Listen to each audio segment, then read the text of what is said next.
Shalom à toutes et à tous et merci à vous d'être fidèles à Wake Up, notre matinale, votre matinale à la gloire de notre Seigneur et Sauveur Jésus-Christ. C'est toujours un grand bien pour nous de pouvoir vous retrouver tous les matins, c'est lundi aujourd'hui. Et tenez-vous bien, c'est notre dernière semaine qui mettra fin à cette saison. Ce fut une saison extraordinaire et merveilleuse.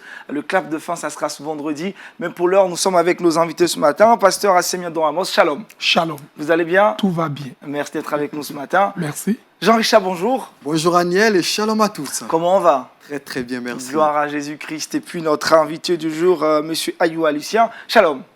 Shalom Aniel, Vous allez bien? D'accord. Je reprends ce qu'il a dit.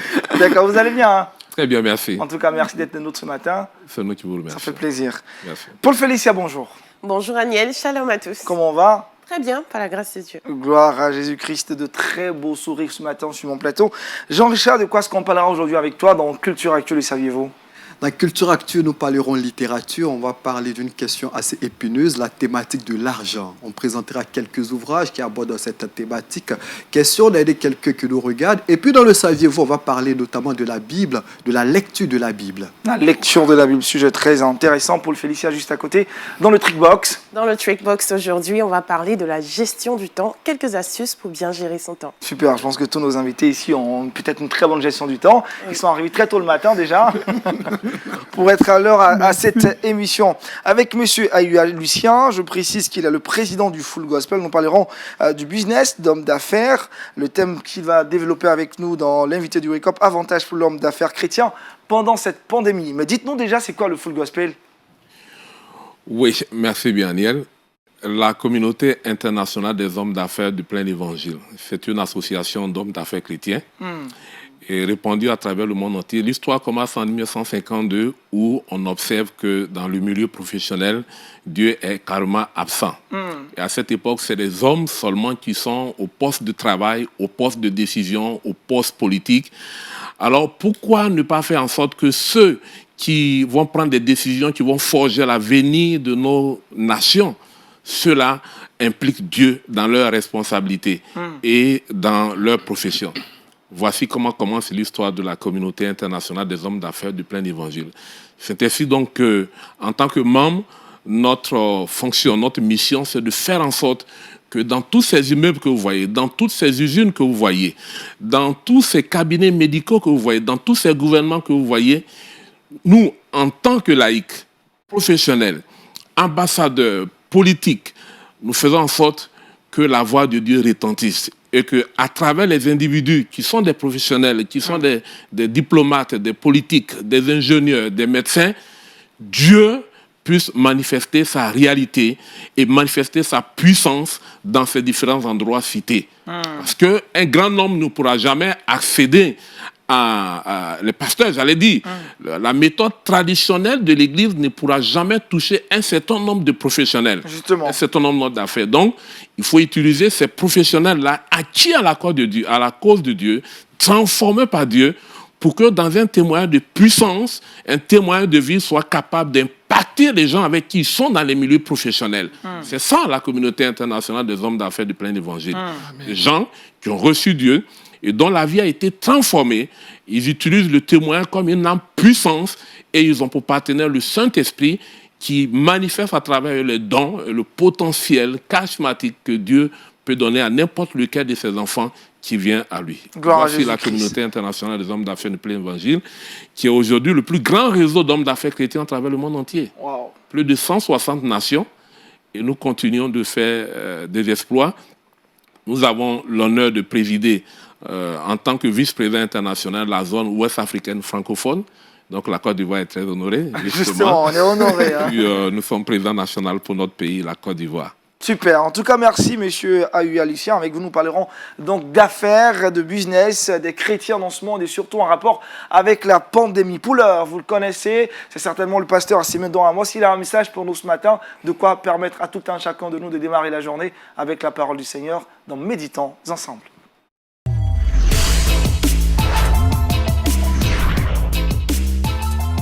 Pasteur Don Amos, ce matin, l'exhortation a pour titre ou pour thème « Dieu est au commencement ». Oui. Allez-y, pasteur. Dieu est au commencement. Et donc, nous allons ensemble commencer par Dieu, par la prière. Et après, lire un test. Et à partir du test, dégager 3 enseignements qui montre que Dieu doit être au commencement de tout ce que nous faisons. Amen. Prions ensemble le Seigneur. Seigneur, notre Dieu et notre Père, tu es juste et tu es fidèle. La Bible dit que ta parole est la vérité, sanctifie-nous par cette vérité. Et qu'en sortant d'ici, nous soyons édifiés, conduits par ton esprit au nom de Jésus-Christ, notre Amen. Seigneur et notre Sauveur. Amen. Amen. Donc je lis pour vous 5 versets tirés du premier livre de la Bible, la Genèse, le chapitre 1, le verset 1 à 5. Il est écrit ceci. Au commencement, Dieu créa les cieux et la terre. La terre était informe et vide. Il y avait des ténèbres à la surface de l'abîme. Et l'Esprit de Dieu se mouvait au-dessus des eaux. Le verset 3, Dieu dit que la lumière soit, et la lumière fut. Dieu vit que la lumière était bonne et Dieu sépara la lumière d'avec les ténèbres. Dieu appela la lumière jour et il appela les ténèbres nuit. Ainsi, il eut un soir et eut un matin. Ce fut le premier jour. Amen. Amen. Je voudrais dégager 3 vérités à partir de ce texte. La première chose que je voudrais partager avec vous, c'est que le texte commence par « au commencement ». C'est-à-dire, Dieu créa. Je suis en train de dire à tous ceux qui nous suivent que si au commencement de vos affaires, ce n'est pas avec Dieu que vous commencez, peut-être que ça porte pour le moment. Mais à la longue, ça va capoter. Ça ne va pas réussir. Parce que si Dieu n'est pas dans une affaire, n'est pas au commencement de l'affaire, n'est pas pendant l'affaire et à la fin de l'affaire, ça ne marche pas. La Bible appelle Dieu l'alpha. La Bible l'appelle l'oméga, commencement et la fin. Donc il faut commencer avec Dieu toutes nos affaires. Le texte dit clairement, au commencement, Dieu.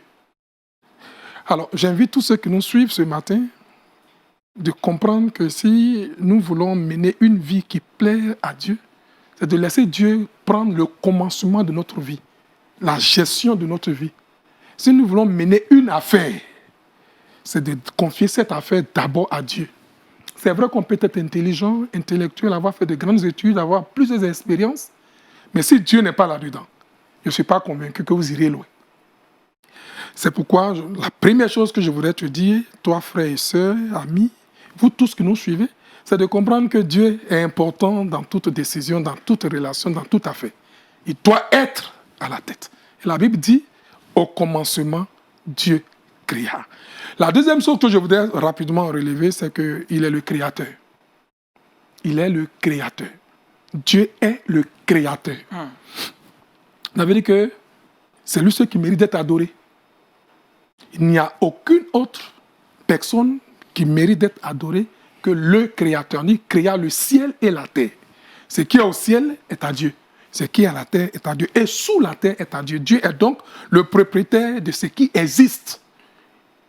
Donc, il serait intéressant plutôt de le connaître, de l'invoquer, de l'adorer, que d'adorer la créature. Malheureusement, beaucoup adorent le soleil, adorent la lune, les étoiles, les cours d'eau, les montagnes, qui sont que des créatures de Dieu, non le Créateur. Ce qui est intéressant, c'est que quand vous aviez Dieu, le texte dit que l'Esprit de Dieu se mouvait sur les eaux. Si vous avez Dieu en vous, si vous avez Dieu au commencement, si vous avez Dieu comme adorateur, Dieu que vous adorez plutôt, sachez que vous avez la Trinité avec vous. Or, si vous avez la Trinité avec vous, vous avez toute la puissance de Dieu avec vous. Donc, vous réussirez par son esprit à mieux vous organiser. Il dit, l'Esprit de Dieu se mouvait sur les eaux. Quand il crée, l'Esprit de Dieu contrôle ce qui a été créé et rend cela parfait. C'est pourquoi Dieu est au commencement. Son esprit est aussi au commencement. Mais mieux, il dit, dans l'évangile de Jean, le chapitre 1, le verset 1, qu'au commencement était la parole. Et la parole était avec Dieu, et la parole est Dieu.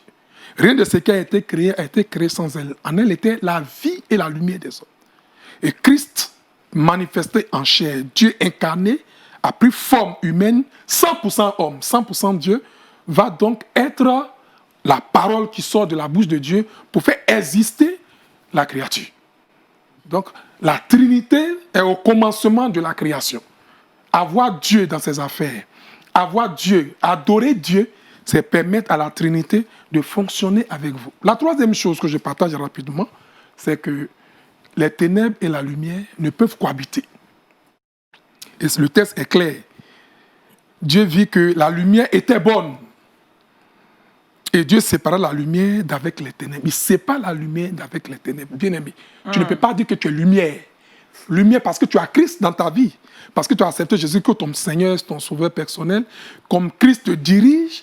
Et puis être encore dans les ténèbres. Quelqu'un pourrait dire, on ne peut pas avoir un pied là-dedans et puis un pied dehors. Ou tu es chrétien, donc tu te laisses conduire par l'Esprit de Dieu et tes actes et tes actions sont bonnes, des bonnes œuvres. Comme Jésus le disait, je suis la lumière du monde. Et il nous présente comme une ville située sur une montagne. Et qu'on ne peut pas allumer une lampe et la mettre sous un boisseau. La lumière éclaire. Donc les ténèbres et la lumière ne peuvent jamais cohabiter. Jamais. Ou tu es chrétien, tu l'es et tes actes, tes actions le prouvent, ou tu ne l'es pas. On ne tangue pas avec le Seigneur. Ou tu es pour le Seigneur, tu vis, comme la Bible dit. On ne peut pas être en même temps chrétien. Et puis se retrouver dans des fêtes de génération, dans des fêtes des masques, dans des coutumes, des pratiques occultes, être dans les loges mystiques, et puis dire qu'on est chrétien, ce n'est pas vrai. Ou tu es lumière, et tu marches comme la lumière, ou tu es ténèbres, et tu marches comme ténèbres. Bien-aimés frères, je pense que ce matin, je pouvais juste te dire que le Seigneur t'interpelle. Il te faut te laisser conduire. Il faut te laisser conduire par le Seigneur, laisser Dieu dans tes affaires pour que tes affaires prospèrent et que cela soit pérennisé. Laissez le Seigneur te conduire par son esprit pour que tu sois illuminé, éclairé et que ce que tu es en train de faire porte du fruit, mais surtout ton comportement, ton caractère, tes actes crieront plus fort si tu es lumière, demeure lumière. Que Dieu vous bénisse, Amen. Que Dieu nous bénisse. Amen. Merci beaucoup, pasteur. Dieu est au commencement. On a quelques petites questions pour mieux comprendre. Comment mettre Dieu au commencement dans toutes ces entreprises, dans toutes ces affaires? Oui, mais parce qu'il est le commencement de toutes choses. Quand tu le connais, il faut le lui confier par la prière. On ne peut pas entreprendre sans dire à Dieu, voici ce que je veux entreprendre, quelle est ta volonté? On lui pose cette question. Oui, il faut lui poser. Dieu parle. Dieu, il parle. Il vient de nous parler ce matin, il dit, je suis au commencement. Je suis l'alpha. Je suis aussi à la fin. Je suis l'oméga. Dieu peut t'orienter, Dieu peut te diriger par sa parole. Donc, il ne faudrait pas rester juste au stade de l'information. Du genre, j'informe Dieu que je commence une telle affaire sans lui demander son avis. Son avis. Il faut que Dieu puisse te dire, c'est une bonne affaire, allons-y, je suis avec toi. On peut entreprendre de bonnes choses, ça peut prospérer, mais Dieu n'est pas là-dedans. À la longue, ça va capoter, ça va échouer. Tous ceux qui ont fait cette expérience sans Dieu se sont rendus compte qu'ils ont perdu. Ils étaient obligés de revenir à la case de départ. Dieu d'abord. Dieu d'abord. Monsieur Ayu Alicien, dites-nous, avec cet enseignement qu'on vient de recevoir, vous qui êtes dans la pratique dans le monde professionnel, vous confiez toutes vos affaires entre les mains du Seigneur? Oui, évidemment, je crois que c'est quand nous parlons des hommes d'affaires chrétiens, c'est justement le type, le prototype d'hommes d'affaires que nous recherchons, que nous sommes appelés à promouvoir, que ce soit dans l'exercice de son travail, que ce soit dans le choix de domaine d'activité en tant qu'entrepreneur. Voici le prototype. Ceux qui sont capables, au-delà de tout ce qui est potentiel que les gens peuvent avoir. Vous avez l'argent, vous avez les diplômes, vous avez l'expérience, mais vous avez aussi un savoir-faire. Alors, si ce savoir-faire-là et ces aptitudes et tout ce que je viens de citer sont les seuls éléments qui vous motivent pour le choix d'une affaire, alors je suis heureux de vous annoncer que cela ne suffit pas. Et donc, c'est de ce type d'homme d'affaires, justement, chrétien, que nous avons parlé. Quand nous parlons d'homme d'affaires chrétien, ce n'est pas celui qui a une carte de membre d'une église. Non. Celui qui a fait le choix de Dieu au-delà donc des aptitudes, comme je l'ai dit, au-delà de ses connaissances, de son éducation, au-delà de tout ce potentiel, au-delà, il a choisi à la base Dieu. Il a choisi de faire confiance avec Dieu. Et ça, c'est sans calcul. Sans calcul. Vas-y, Jean-Richard. Pasteur, vous avez évoqué notamment la lumière et les ténèbres, vous avez fait référence au fait de génération. Et bien souvent, lorsqu'on interroge certains chrétiens, ils disent être attachés à la tradition. À ces chrétiens, qu'est-ce que vous répondez? De ne pas être coupé de cette tradition notamment. Oui, c'est quoi les traditions qui contredisent la parole de Dieu? quand la tradition contredit la parole de Dieu, tu choisis quoi? Nous étions tous dans la fête de génération. Moi, personnellement, je faisais partie de la fête de génération, mais quand j'ai compris que Jésus-Christ est la lumière du monde, j'ai accepté de suivre Jésus-Christ, j'ai coupé avec les pratiques occultes de la fête de génération. Être parmi une génération, ce n'est pas mauvais. Mais les pratiques qui se font dans la fête de génération, demandez-leur quelles sont les pratiques qui se font. Quand on invoque les esprits des morts, quand on invoque les génies, quand on invoque les esprits des eaux, voulez-vous que j'invoque combien de dieux? La Bible est claire, la Bible dit qu'on ne peut pas servir 2 maîtres. Ou je suis de la fête de génération avec les pratiques occultes, ou je suis de Christ avec les pratiques à la lumière. C'est un choix. Ou tu es chrétien, converti, né de nouveau, comme Jésus disait à Nicodème, rempli du Saint-Esprit, illuminé par la puissance d'en haut, fais un choix. Marche avec la lumière qui est Jésus-Christ, et tu ne peux pas te confondre avec la fête de génération. Il y a des chrétiens, effectivement, qui font la fête des danses, des masques. Est-ce qu'ils n'y vont pas pour éclairer aussi, vu qu'ils sont lumière? Oh, mais la plupart du temps, c'est eux qui sont éclairés. Ils rétrogradent. Ils rétrogradent. Ah, finalement, la lumière Ils ne brille pas là-bas. rétrogradent. Ils ne brillent plus. La lumière se teint au détriment des ténèbres. Honnêtement, si vous ne mettez pas la lumière sur la table, que vous mettez sous le boisseau, ça va s'éteindre. Pasteur, j'aimerais vas-y. revenir sur ce que vous avez dit concernant le fait que le chrétien doit chercher d'abord la volonté de Dieu Parfait. avant de pouvoir faire une affaire. Mais parfois, il arrive bien souvent que lorsqu'on prie, on n'entend pas clairement la volonté de Dieu. Qu'est-ce qu'on doit faire? Est-ce qu'il faut rester là, les bras croisés, ou bien démarrer quelque chose? La volonté de Dieu se manifeste de plusieurs manières, certes, mais je vais citer 4. Ok. Elle s'est révélée dans les Écritures. Il faut la lire. En la lisant, en la méditant, d'être tenu de sortir l'enseignement que Dieu vous donne. Mettez-en en pratique. La volonté de Dieu, c'est aussi les aînés qui ont de l'expérience, à qui on peut poser la question, voilà ce que je voudrais démarrer, mais je ne sais pas comment ça peut porter. Celui-là, conduit par l'Esprit de Dieu, pourra te donner l'orientation. La volonté de Dieu, ce sont les circonstances et les événements qui se présentent aussi à nous. Comment faire pour discerner les circonstances et les événements si cela concourt à la volonté de Dieu? Mais c'est parce que tu as l'expérience plus la connaissance des Écritures qui donne le discernement. Oui. Donc la volonté de Dieu n'est pas dans un rêve. Un matin on se lève et puis on commence son entreprise, ça ne marche pas. Vous aviez des frères qui sont aussi chrétiens illuminés, éclairés, qui ont fait l'expérience avant vous. Demandez-leur, ils vont vous orienter. Pasteur, dernière question avant que vous ne priez pour bénir cette journée. Vous avez pris l'exemple, vous avez dit clairement, quand on démarre une affaire, il faut mettre Dieu au devant dans toutes nos entreprises. Prenons le cas du roi Salomon. Il a commencé avec Dieu, Dieu était avec lui, mais plus ou moins Salomon n'a pas bien terminé. Oui, mais parce que tout simplement, il ne s'est pas laissé conduire par Dieu. Commencer avec Dieu, c'est bien, mais se laisser conduire par Dieu, c'est encore une autre chose. Dans le processus, dans le Oui, pendant, il Dieu faut doit être conduire présent. par Dieu. Il faut se laisser conduire par Dieu. Et la seule personne qui conduit Dieu, qui peut bien vous conduire, c'est ce que je viens de dire. Il dit, l'Esprit de Dieu se mouvait sur les eaux. C'est l'Esprit de Dieu en nous qui nous conduit. Ce n'est pas la somme de notre expérience qui nous conduit. Ou ce n'est pas parce que nous sommes habitués à faire que ça devient pour nous un moyen facile à faire. Non. Chaque jour est un nouveau jour, une nouvelle expérience. Dieu. C'est pour cela qu'il faut démarrer sa journée en mettant Dieu au devant. Oui. Et Dieu. nos différents téléspectateurs prennent du plaisir à démarrer leur journée en mettant Dieu en devant à travers toutes ces différentes paroles qui nous font du bien. Parce que vous allez prier, D'accord. prier pour bénir cette journée, que Dieu nous aide à le mettre en tout ce que nous faisons au devant et qu'il soit au devant et qu'il soit d'abord cette personne à qui on confie nos différentes activités. Prions. Nous te bénissons, toi le Créateur du ciel et de la terre, toi qui es appelé Alpha, Oméga, la fin de toutes choses. Nous voulons commencer effectivement cette semaine en te confiant tout. Nos pensées, nos actes, nos actions, nos paroles et tout ce que nous avons qui viennent de toi. Prions que tu nous orientes en sorte que jusqu'à la fin de la semaine et au-delà, ce soit ton esprit qui nous oriente, qui nous conduit tous les jours. Que ta grâce repose sur les uns et les autres et que ton esprit nous conduise. Tu dis, marchez selon l'esprit et vous n'accomplirez pas les œuvres de la chair. Que cette parole agisse puissamment en nous. Au nom de Jésus-Christ, notre Seigneur et notre Sauveur. Amen. Amen.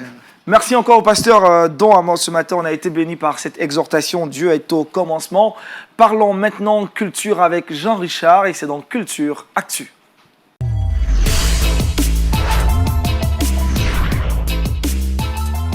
Jean Richard, avec toi ce matin, nous parlons de littérature dans la rubrique culturelle. Merci Aniel. Effectivement, aujourd'hui, on a décidé de parler de littérature et de parler, comme je le disais au préalable, de l'épineuse question de l'argent. Et avec cette situation, cette crise sanitaire, on observe la paupérisation un peu partout. Aujourd'hui, la question de l'argent est une question assez épineuse. Donner à Dieu n'est pas toujours très évident. Et aujourd'hui, j'ai décidé de présenter deux ouvrages et deux bonus à toutes les personnes qui nous regardent pour parler notamment de la thématique de l'argent. Saviez-vous, Aniel, qu'il y a près de 2350 versets dans la Bible qui abordent la thématique de l'argent? Plus de 2350 versets. Et puis on le voit dans la plupart des paraboles du Seigneur Jésus-Christ. Il est revenu notamment sur les biens. Et la Bible enseigne notamment, donne des stages qu'enseigne sur notre vie financière notamment. Et aujourd'hui, la richesse est-elle convenable ou inconvenable pour le chrétien? Est-ce qu'il y a des règles pour donner? Pourquoi donner au Seigneur? Comment donner? Quand est-ce qu'il faut donner? Combien donner au Seigneur? Est-ce que Dieu nous punit lorsqu'on ne donne pas? Eh bien, aujourd'hui, j'ai décidé de vous proposer deux ouvrages qui abordent cette thématique. Le premier, c'est Gérer nos finances selon Dieu. C'est un ouvrage qui est sorti en 2017, qui a été édité motivé par l'Essentiel. Vous connaissez certainement cette structure. On a reçu le représentant de la zone francophone ici même, Stéphane Waldman. Eh bien, cet ouvrage a été écrit par Rick Warren en 2017. C'est un ouvrage qui est sorti dans les années 80, qui a été réédité, il faut le rappeler. Eh bien, dans cet ouvrage, il parle notamment de la planification des dépenses. Il parle de donner comme un acte d'adoration, épargner, comment épargner notamment, comment investir, la solution de Dieu à l'endettement, profiter de ce que Dieu nous donne. C'est un ouvrage que je conseille véritablement à toutes les personnes qui nous regardent aujourd'hui. Le deuxième ouvrage est aussi un ouvrage de qualité. Cet ouvrage est la conjugaison de la réflexion, de l'expérience, de la vision de deux personnalités qui ont décidé notamment de se mettre ensemble pour sortir un ouvrage sur l'épineuse question de l'argent, de la richesse et des biens. Eh bien, le titre de l'ouvrage, vous le voyez aussi chez vous, c'est Biens, richesse et argent. Cet ouvrage est sorti il y a de cela quelques années, édité par Jeunesse en Mission. Je rappelle, je le disais tantôt, l'ouvrage a été écrit par deux personnes. Greg Hill, qui est pasteur, orateur, écrivain américain.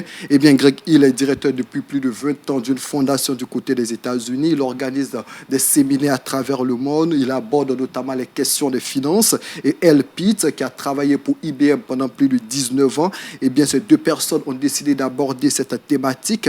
Ils évoquent dans l'ouvrage, j'y arrive, Dieu et Mammon, l'esprit de Mammon. Combien est assez? Acheter, vendre et donner, recevoir. Ils évoquent notamment l'endettement, le crédit, le budget personnel, la dîme, la libéralité. Est-ce que ou non le chrétien doit payer sa dîme? Eh bien, ce sont des thématiques qui sont abordées. Voici donc les deux ouvrages que je tiens à présenter à toutes les personnes qui nous regardent. Et j'ai parlé notamment de deux bonus. Eh bien, le premier bonus, c'est L'argent dans la vie du chrétien, qui est sorti il y a de cela quelques années, écrit par Graf Hans Rudy. C'est une personnalité américaine. Et le dernier ouvrage, c'est Partenaire avec Dieu en affaires, qui est sorti en 2008, édité par Jeunesse en Mission. Voici donc les ouvrages que je tenais à présenter à toutes les personnes qui nous regardent. Gérer nos finances selon Dieu, écrit par Rick Warren, sorti en 2017. Biens, richesse et argent, écrit par Greg Hill et Earl Pitts. L'argent dans la vie du chrétien et Partenaire avec Dieu en affaires. Merci Jean-Richard. L'argent répond à tout, a dit l'Ecclésiaste. Il est donc important de lire des ouvrages sur l'argent.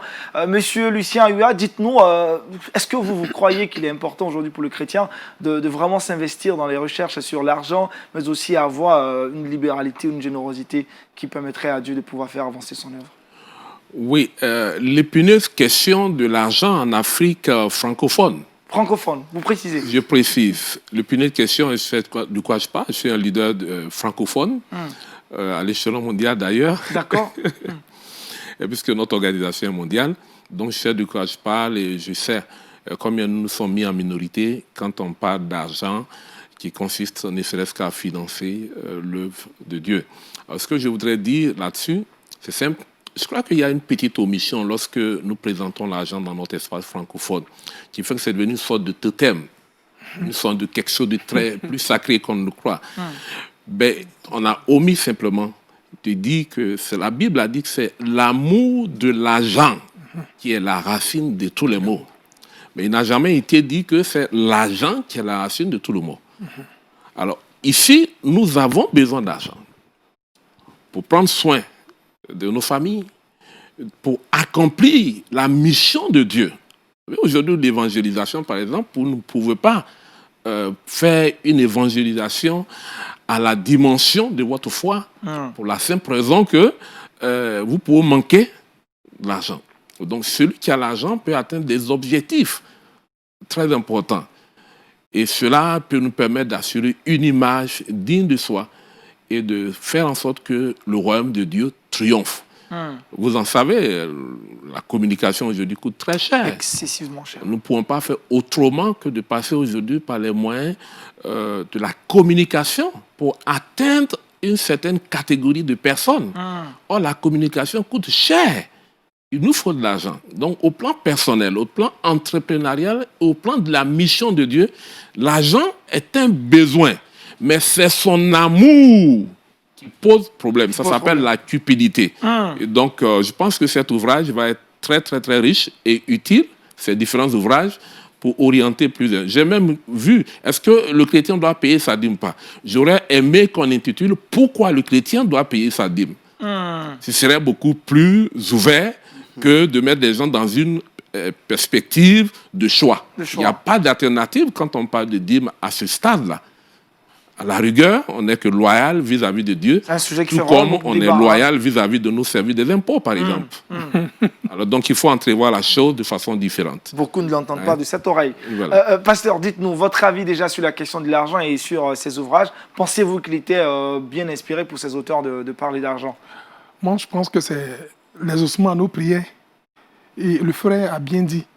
Moi-même, j'ai peur de parler de l'argent dans ma communauté, de peur qu'on dise que le pasteur est cupide. J'ai trop peur. C'est devenu un totem en Afrique francophone. Difficile. Surtout la dîme. Ils ont appris de certaines personnes que le chrétien doit plus payer sa dîme. Le 21e siècle, ce sont des pasteurs escrocs. Si tu es allé parler de dîme, tu es foutu. C'est bienvenu. Merci, pasteur. Comme ça vient de l'extérieur. Vous allez devoir promouvoir ces livres. Dans votre communauté. Je suis pressé de voir. Jean-Richard fera un tour pour présenter ses ouvrages peut-être. Jean-Richard, chose à savoir, rappelle directement des titres. Effectivement, gérer nos finances selon Dieu d'Eric Warren, vous le voyez, Bien, richesse et argent, sorti là de cela quelques années par Greg Hill et Earl Pitts. L'argent dans la vie du chrétien, partenez avec Dieu en affaires. Si vous vous posez des questions sur comment donner, à qui donner, pourquoi donner, la Bible, la libéralité, je vous invite à lire ces différents ouvrages. Merci Jean-Richard. Il est temps pour nous maintenant d'avoir notre entretien avec notre invité du jour. C'est maintenant dans l'invité du Wake Up.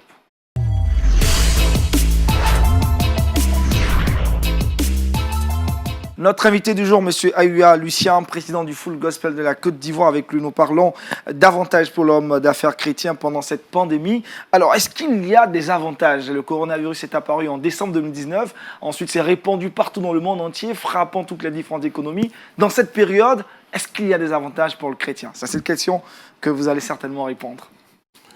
Oui, merci bien. Vous avez dit Daniel. Oui. En définitive, il y a un avantage. C'est ce que nous avons acquis durant cette période qui s'affiche ici comme un avantage inéluctable. Nous sortons de cette crise, oui, nous sortirons de cette crise certainement après avoir tout ajusté et après avoir affirmé notre identité chrétienne en tant qu'homme d'affaires. On l'a dit tout à l'heure avec l'intervention du pasteur. Je dis aujourd'hui, le type d'homme d'affaires chrétien auquel nous faisons allusion, le prototype d'homme d'affaires chrétien à promouvoir, c'est justement celui-là qui exerce son travail en tenant compte de sa foi, les valeurs et les principes qui rappellent sa foi chrétienne. Et en tant que travailleur, donc dans l'exercice, mais en tant qu'homme d'affaires, entrepreneur, c'est celui qui ne s'appuie pas seulement sur son expérience, sur son savoir-faire, sur ses aptitudes et sur son éducation, je ne parle de diplôme. Il faut aller au-delà. Est-ce que c'est vrai que nous travaillons à satisfaire les besoins de la population, de la communauté, de la société, à travers des produits, à travers des services que nous proposons? Ben, est-ce que cela accomplit la volonté de Dieu? Est-ce que cela est conforme avec les lois et les principes, selon ma foi chrétienne? Une fois qu'on a répondu à cette question, on peut se rendre compte que ce n'est pas suffisant, ce que j'ai cité. Donc, il faut s'accorder avec Dieu, de sorte que le travail soit une opportunité pour nous d'apporter le service de Dieu.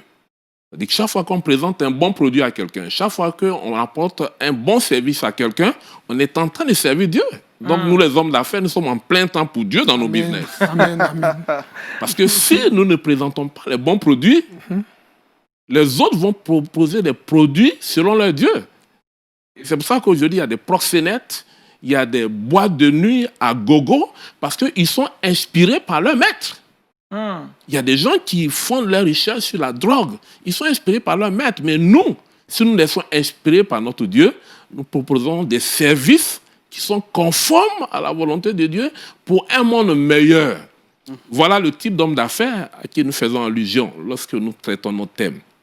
Je voudrais que les avantages sont nombreux. Le premier avantage, c'est la perception que nous avons eue de ce blocage, qui est la pandémie du Covid-19. C'est un vrai blocage. Quand la pandémie arrive en décembre, on est vite rattrapé par sa progression. Au point qu'à un moment donné, tous les hommes d'affaires se sentent complètement asphyxiés. C'est un peu comme une petite fin du monde qui arrive. La façon dont nous avons l'habitude de nous en sortir se présente différemment. Alors, quel est l'avantage de la perception du chrétien? Ce matin, quand je méditais à mon épouse, nous avons eu cette pensée-là. C'est dans Jérémie 29, verset 11. Il dit, il a formé des projets pour nous. C'est des projets de paix. Et donc, pour cela, il nous a donné un avenir et de l'espérance. C'est extraordinaire d'entendre cette parole. Ça résonnait dans mon oreille comme une révélation profonde, je vous parle de cela. Donc, l'avantage que nous avons ici, c'est que nous percevons cette crise comme nos pères percevaient les temps de crise. Vous voyez l'histoire biblique, il y a eu des temps bouleversants, des crises qui auraient arrêté beaucoup de choses. Et nous étions dans la même période. Comment avons-nous perçu cela? Nous, en tant que chrétiens, vous savez, la façon dont nous percevons une situation va influencer tout ce que nous allons faire, nos décisions, nos choix. Et nous, la promesse telle que dite par Jérémie 29, ici, 11, nous révèle qu'il y a quelque chose de meilleur, il y a quelque chose de fort, il y a un avenir. Notre Dieu est un Dieu d'avenir. Il nous a donné l'avenir. Si vous lisez les versets, il dit il nous a donné un avenir. Ça veut dire que dans n'importe quelle position où nous trouvons, nous avons reçu en nous, dans notre nature d'homme d'affaires chrétien, qu'il y a un avenir qui est plus grand que ce que nous sommes en train de vivre. Alléluia. Alors cette perception-là est d'autant plus réelle que si vous voyez l'histoire des hommes qui ont triomphé du point de vue biblique, vous comprendrez que c'est parce qu'ils ont reçu une promesse. Et c'est fort de cette promesse qu'ils ont eu la force et le courage de se lancer dans un avenir qui était une promesse pour eux. Donc, un chrétien, un homme d'affaires chrétien qui est en avance sur les autres hommes d'affaires dans cette perception, comprend que le monde ne s'arrête pas à la crise. Le monde ne s'arrête pas donc à la limite que les gens affichent. À la rigueur, ce qu'on voit comme limite de l'Europe, des États-Unis, des grandes entités, apparaît à nos yeux comme un langage de Dieu qui est en train de dire « J'ai un avenir pour toi. Et voici une opportunité. » On ne s'arrête pas, on ira plus loin. Donc, du coup, cela crée une grande espérance en nous. Cette espérance qui signifie simplement s'attendre de façon confiante et favorable à Dieu. À Dieu. Donc, quand nous avons cette acquisition qui peut nous avoir échappé en tant qu'homme d'affaires, vous voyez qu'on devient du coup plus fort que les autres. Alors, on ne s'arrête pas là. On découvre que notre Dieu, dans cette situation, est un Dieu personnel. Quelqu'un a une clinique qui gère. Quelqu'un a un restaurant qu'il gère. Quelqu'un a une affaire d'import-export. Mais ici, il a besoin de se tourner vers son Dieu. Si vraiment il a associé Dieu à son affaire, comme on l'a dit, c'est-à-dire la définition de l'homme d'affaires auquel nous faisons allusion, celui-là a le droit de se tourner vers Dieu maintenant parce qu'il marche avec Dieu. Et donc, il découvre que dans une situation même spécifique soit-elle, il peut se tourner vers Dieu et Dieu a une réponse spécifique. Dans tout ce qui est général, crise générale dans le pays, dans le continent, il a une situation spécifique liée à son business. Mais Dieu a une réponse. En ce moment, Dieu devient pour nous un Dieu personnel. Au-delà de l'aspect général, l'homme d'affaires chrétien a pu sentir le Dieu personnel qu'il sert. Il s'est là approprié, donc il s'est approché de lui. Et c'est en s'approchant de ce Dieu-là qu'on va voir, comme on va le découvrir. Et si on n'avait pas l'habitude d'offrir un culte personnel, alors cette situation nous y force. Ouais, beaucoup parmi nous ont été surpris parce qu'ils avaient une dimension collective de la vie chrétienne.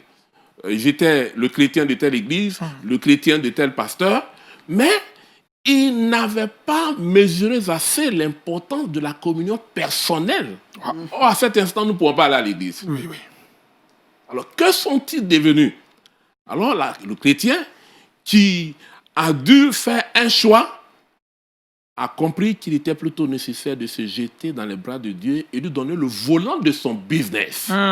C'est un tournant assez important parce que c'est des acquisitions que nous avons. Ce n'est pas de la théorie. Des gens ont souffert et en faisant des choix, ils ont dû de nouveau affirmer leur personnalité, leur identité chrétienne. Ils l'ont affirmé par leur choix. Parce qu'à ce moment-là, on peut avoir recours à la manipulation. Or, ça ne marche plus dans cette situation. On peut avoir recours à toutes sortes de risques. C'est-à-dire des gens prennent des risques. Mais nous avons la foi et le courage parce que nous avons une promesse. Donc, on étend ce Dieu personnel à notre famille et à notre sphère. Donc, du coup, on a appris à connaître un Dieu personnel. Nous l'avons expérimenté. Ça, c'est des avantages. Mais on ne s'est pas arrêté là. On peut parler même de comment des hommes d'affaires qui, par peur, jusque-là, ont résisté à s'adapter à une situation qui évolue. Le milieu du business aujourd'hui évolue, Aniel. Il évolue tellement rapidement que le digital s'est mêlé. Bientôt, il va y avoir des métiers comme la banque, tels que nous la vivons, n'existeront plus. Ou si vous suivez les conférences internationales, vous avez des métiers comme l'assurance sont en train de se digitaliser à grand renfort. Et donc, des gens dans des domaines d'activité différents étaient hésitants. Ils sont des conservateurs. Et ici, on a eu l'occasion de mesurer que quel que soit le domaine d'affaires dans lequel nous exerçons, il y avait nécessité de s'adapter à la digitalisation. Donc, du coup, des gens ont compris qu'on pouvait faire, par exemple, des innovations en allant vers le client. Par exemple, les livraisons à domicile. Ça a été développé, c'est au moins du digital. Vous savez qu'aujourd'hui, il y a notre population, particulièrement en Côte d'Ivoire, est constituée de plus de 50% de la jeunesse, 60% de la jeunesse. Et ils communiquent par le digital, Internet et autres. Et donc, vous ne pouvez pas atteindre cette frange de la population et en plus de la crise. Donc, voilà que nous avons été libérés de notre peur. Nous avons été obligés de nous adapter. Ça s'appelle l'innovation. Et cette innovation-là, vous ne pouvez pas vous adapter si vous n'avez pas la sagesse de Dieu. Là encore, nous avons recours à Dieu, vous imaginez? La sagesse de Dieu, le how, le comment s'adapter. Ça demande une intelligence spirituelle au-delà de l'ordinaire. Et donc ici, nous avons été obligés d'innover. Il y a des entreprises, par exemple, qui ont dû croire au numérique, le télétravail. Et le télétravail, des gens aujourd'hui ne pouvaient pas se mettre à plusieurs dans une entreprise moyenne. Et donc, ils ont compris qu'on pouvait satisfaire le travail à travers le télétravail. Et ça, en temps normal, ça aurait été très difficile. Je parlais de la livraison à domicile. Non seulement le style lui-même, mais le produit lui-même doit s'adapter de sorte que celui qui reçoit soit satisfait. Ce n'était pas la même chose lorsque on recevait les gens en présentiel, on pouvait faire des choses chaudes tout à l'heure et tout cela. Mais il y a autre chose. En dehors de la livraison, en dehors du télétravail, il y a d'autres grandes innovations. Je vais vous parler de notre type de leadership. Leadership, jusque-là, c'est un leadership de contrôle. C'est un patron qui est là, qui donne des instructions et qui contrôle les choses. On vient lui demander son avis à tous les points qui nous permettent d'avancer. C'est fini. Cette situation nous a permis de comprendre que nous devons évoluer dans notre type de leadership en tant qu'homme d'affaires. Et le type de leadership, c'est un leadership de coaching. C'est-à-dire faire en sorte que, parce que le marché change vite aujourd'hui, et les gens sont exigeants, et les besoins sont nombreux, il faut amener chacun à son poste à être capable de faire face et pour satisfaire le consommateur là et maintenant. Il n'attendra pas qu'on consulte le chef qui va rentrer dans 2 heures ou qui est occupé à autre chose. Et donc, il faut initier nos collaborateurs. C'est une relation de plus grande collaboration. Il faut les initier à une autre façon. Il faut faire en sorte qu'ils aient une acquisition de nos principes. Ce qui jusque-là était le privilège du patron. Aujourd'hui, nos collaborateurs ont le principe. Donc, à partir d'eux, ils peuvent réagir devant le besoin qui se passe, même si c'est mesuré. Mais donc, c'est une bonne expérience que nous avons là, dans le milieu de notre leadership. Je vais terminer pour dire qu'il n'y a pas que cela, on pourra entrer peut-être dans les détails plus tard. Il y a la créativité. Vous savez, il y a eu beaucoup de nouveaux besoins. Les nouveaux besoins qui sont intervenus aujourd'hui. Ça n'a pas commencé qu'avec le Covid-19. Cela a commencé bien avant. Le monde bouge et il y a de nouveaux métiers qui interviennent. Il y a de nouveaux besoins qui se font sentir. Il faut pouvoir les discerner. Et le discernement, c'est une puissance de Dieu. Amen. Et voilà pourquoi un homme d'affaires chrétien, une fois qu'il est passé, vous voyez, je vais vous parler par exemple de l'invention. Dans Exode 31, Dieu a rendu des gens capables d'invention, de faire toute œuvre. Vous voyez, ça, c'est des exemples bibliques. Dieu a pourvu à tout cela. Donc, aujourd'hui, il y a de nouveaux besoins. Des hommes d'affaires qui avaient peur de s'étendre à d'autres niveaux d'activité. Des hommes d'affaires qui peut-être étaient bloqués, du coup, comprennent qu'il y a un ajustement. Il y a une percée, il y a une ouverture. Et Dieu leur donne d'être capable d'inventer, de créer, parce qu'il leur révèle les besoins. Il leur révèle les besoins. Et ça, j'avoue que c'est des acquisitions. Quand on sort de là et qu'on dit que la crise du Covid-19 n'a pas eu des avantages, c'est qu'on n'a pas pris suffisamment le temps de s'asseoir pour y réfléchir. Autrement, Dieu a pourvu. Et les hommes d'affaires qui s'en sont sortis ont des témoignages authentiques, palpables, qu'ils vont dire à la fin. Je suis convaincu. Parce que notre Dieu personnel, il agit, il s'occupe de chacun de nous. C'est ça l'homme d'affaires chrétien avec ses avantages dans cette crise. Merci, monsieur Lucien. On a pris du temps. Vous écoutez Jean-Richard, question, coup de question, où tout est clair. Hein. Le chrétien a eu beaucoup d'avantages d'ailleurs encore dans cette crise. Il a parlé tantôt de la perception, de l'innovation, de la créativité, mais d'un nouveau système, un nouveau leadership. On va dire ça clairement tout coup. Un leadership donc qui emmène les autres collaborateurs à s'y impliquer, à connaître les principes du patron. Alors, pasteur, il est important pour le chrétien, certes, d'avoir un leadership. Il est aussi important pour le chrétien de s'adapter, mais la prière, est-ce qu'elle a joué un rôle dans ce temps de pandémie pour le leader, selon vous? C'est ce qu'il a dit. Moi, je suis profondément touché. Je suis en train de me rendre compte que c'est l'exaucement à ma prière. On me disait dans les années 91-92 que le chrétien ne doit pas faire ça. Le chrétien ne doit pas faire ça. Non, c'est païen, c'est Chanel. Il dit, bon, cette affaire de Chanel, choqué, là, ça fait que nous, on a abandonné tout. C'est ça. Nos pères spirituels qui nous ont coachés, on ne pouvait plus aller jouer au handball, on ne pouvait plus faire le sport, on a tout abandonné, c'est consacré à Dieu. On a payé.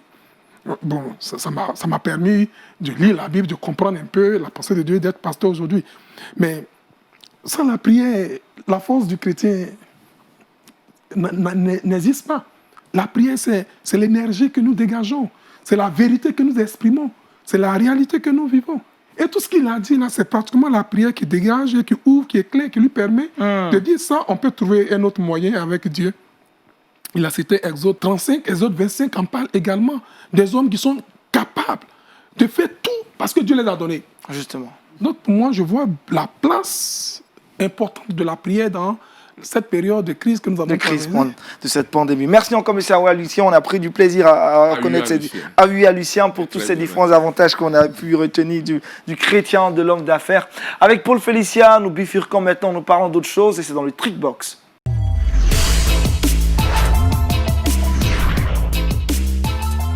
Paul, avec toi, nous parlons de la gestion du temps. Exactement. Aujourd'hui, on va aborder cette fameuse question de la gestion du temps. Durant toutes ces saisons, on a essayé de répondre à cette thématique. Aujourd'hui, je suis venue avec 3 astuces pour pouvoir boucler en beauté ce dernier lundi de la saison. Je vais commencer par raconter une petite anecdote de cet homme d'affaires-là. Justement, on parlait d'un homme d'affaires, un homme d'affaires multimilliardaire, millionnaire ou milliardaire. En gros, il était riche. Il a gravi les échelons. Il était tout le temps entre 2 avions. Il avait une famille, mais il ne s'en occupait pas, justement parce qu'il n'avait pas le temps. À chaque fois qu'on l'appelait, sa seule phrase, c'était « je n'ai pas le temps, je n'ai pas le temps ». Jusqu'à ce que, malheureusement, il soit frappé par une maladie grave, c'est-à-dire un cancer, qui était en phase terminale.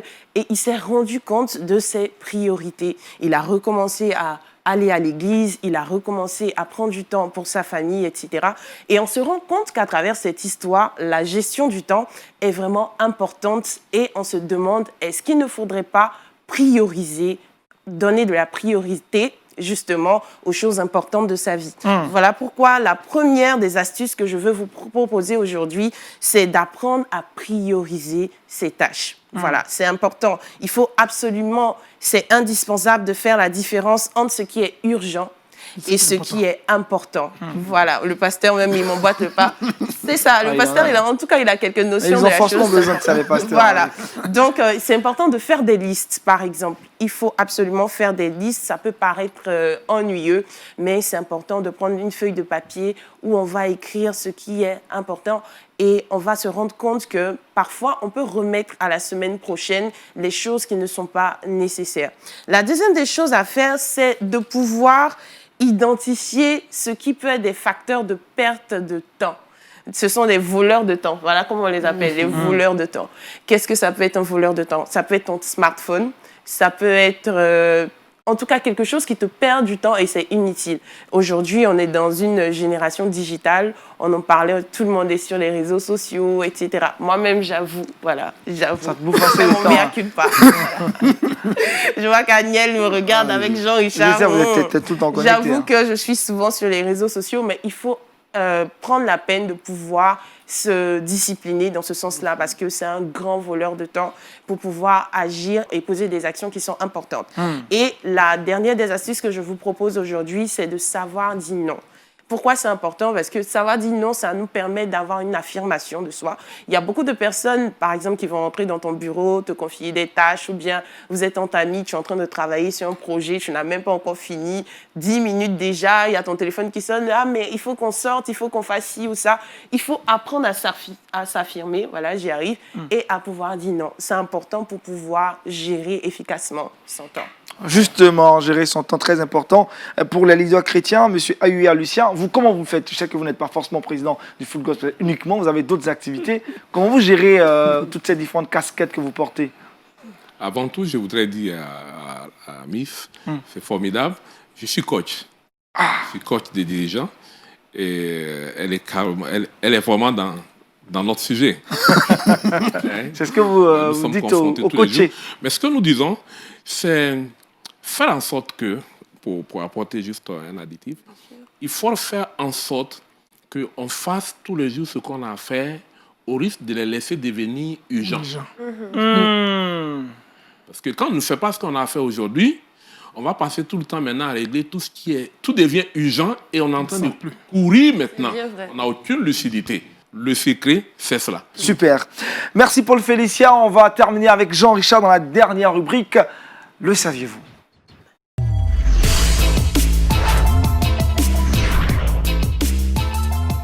On parle de la Bible. J'ai décidé de parler de la lecture de la Bible.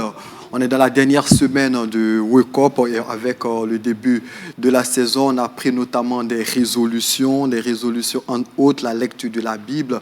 Mais depuis le début de l'année, nous peinons effectivement à lire notre Bible, la famille, les tourbillons de la vie, les activités professionnelles. Et Félicia, permets-moi de marcher un peu dans tes prérogatives. Je vais donner quelques astuces notamment à quelqu'un qui nous regarde, qui a des difficultés à lire notamment sa Bible. Quelques astuces. Le premier des astuces, c'est de réduire notamment ces temps de télévision. Parce que très souvent, on est couché à la télévision. C'est vrai qu'on ne dit pas carrément d'arrêter la télévision. Selon plusieurs experts, selon les psychologues, on passe autour de 4 heures par jour devant la télévision. Et si on réduisait ce temps à 2 heures pour consacrer, pourquoi pas, à 2 heures. Donc, la première des astuces, c'est de réduire considérablement ces temps de télévision. Deuxième astuce, c'est lire quelques versets de la Bible. Par moment, on s'impose des chapitres. Il faut que je lise des chapitres. Et si on lisait seulement quelques versets, simplement. Et ce que je souhaiterais ajouter, si la lecture vous semble pénible, pourquoi ne pas écouter ? Aujourd'hui, on a dans nos smartphones des Bibles audio. Nous pouvons télécharger des Bibles audio et lire et écouter tout simplement nos différentes Bibles. Et puis, essayer aussi d'adopter une certaine habitude, une certaine routine. Par moment, on a des difficultés. Il faut forcément que je lise ma Bible le matin. Si vous avez des difficultés à le faire le matin, pourquoi pas les soirs, avant le sommeil ?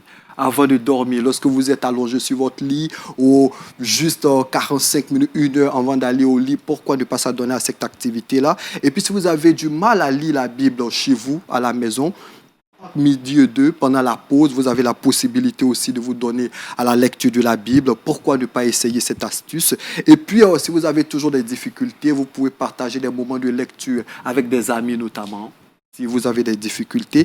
Et puis la dernière chose, c'est toujours avoir une Bible à portée de main.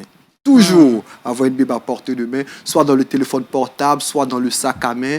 Et vous avez la possibilité, lorsque vous êtes dans les transports en commun, lorsqu'il y a peut-être un embouteillage ou quelque chose qui vous empêcherait de réaliser quelque chose, de faire quelque chose, vous pourrez sortir tout simplement la Bible et la méditer tout simplement. Merci Jean-Richard, c'est un trick box 2, hein, Jean-Richard. Pas trop forcé aujourd'hui. Hein. Pour le dernier numéro d'ailleurs, c'est lundi. Merci pasteur, c'est bien. En tout cas, on a pris du plaisir à écouter cet enseignement ce matin. Dieu est au commencement. Monsieur Ahua Lucien, avant de terminer, comment rejoindre le Full Gospel? Est-ce qu'il y a des critères pour les jeunes leaders professionnels et surtout hommes d'affaires qui veulent rejoindre le Full Gospel? Qu'est-ce qu'il faut? Oui, merci. La communauté des hommes d'affaires du plein évangile en Côte d'Ivoire reste complètement ouverte. Nous avons initié aujourd'hui une phase de renouvellement qui s'ouvre vraiment à la jeunesse. Vous savez, nous sommes dans un pays qui est plus de 60% composé de jeunes. De jeunes. Donc, vous ne pouvez pas aller plus loin si vous n'avez pas les jeunes avec vous.